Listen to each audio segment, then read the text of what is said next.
Rapat pleno KPU Jawa Timur tentang penetapan hasil Pilgub Jatim 2024 menetapkan pasangan Hovifah Indar Parawansa dan Emil Elistianto Dardak unggul.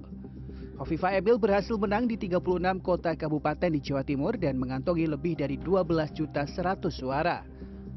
Sementara pasangan Tri Risma Harini dan Zahrul Azhar Asumta atau Gus Hans berada di posisi kedua dengan perolehan lebih dari 6.743.000 suara. Di posisi ketiga, pasangan Luluk Nur Hamidah dan Lukmanul Hakim yang meraup lebih dari 1.797.000 suara. Dari hasil rekap tingkat provinsi ini, maka dipastikan pasangan Hovifah Emil menang telak atas paslon lainnya. Menanggapi hasil rekapitulasi perolehan suara tersebut, tim Risma Gus Hans mengaku akan melanjutkan gugatan sengketa pilkada ke Mahkamah Konstitusi. Pihak Risma Gus Hans menolak menandatangani hasil rekapitulasi suara tingkat Provinsi Jawa Timur pada Senin malam. Menurut juru bicara tim pemenangan Risma Gus Hans, Abdul Aziz, ada dugaan kecurangan yang terstruktur dan sistematis yang merugikan Risma Gus Hans. Ada 5 pertimbangan begitu ya. Selain itu 0, kemudian hampir 4.000-an di TPS itu, kemudian ada juga yang C plano 1 di tip E begitu.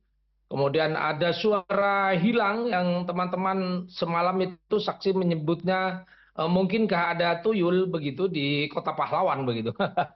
Itu menjadi satu pertimbangan juga. Kemudian ada suara-suara yang ditipik, tentu kami akan mempertimbangkan betul.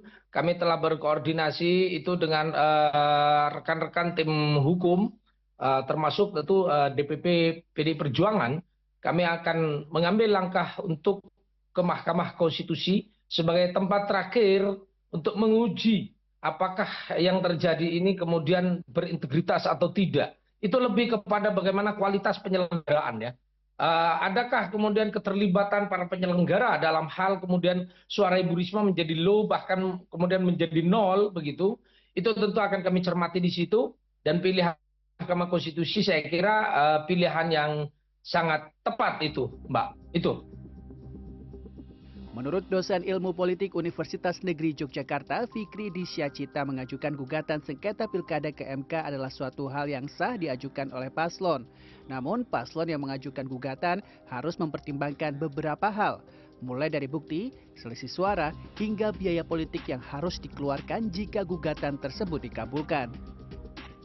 Nah, apa yang terjadi di Jawa Timur ini menjadi unik karena selisih suara antara Risma dengan Hovifah itu sangat tinggi begitu, sehingga menurut saya secara konstitusional memang sah seorang pasangan calon mengajukan gugatan ke MK melalui prosedur yang sudah ditetapkan.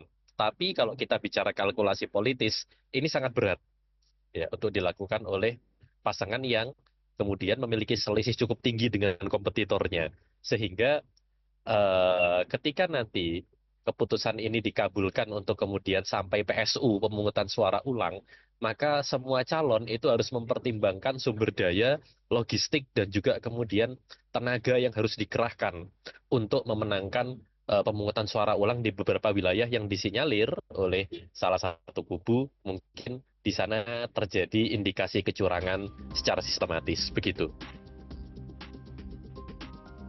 Saat ini paslon 03 Risma Gus Hans telah mempersiapkan bukti-bukti yang akan diajukan ke Mahkamah Konstitusi.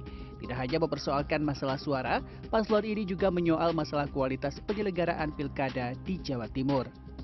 Kia Clarissa, Surabaya, Jawa Timur.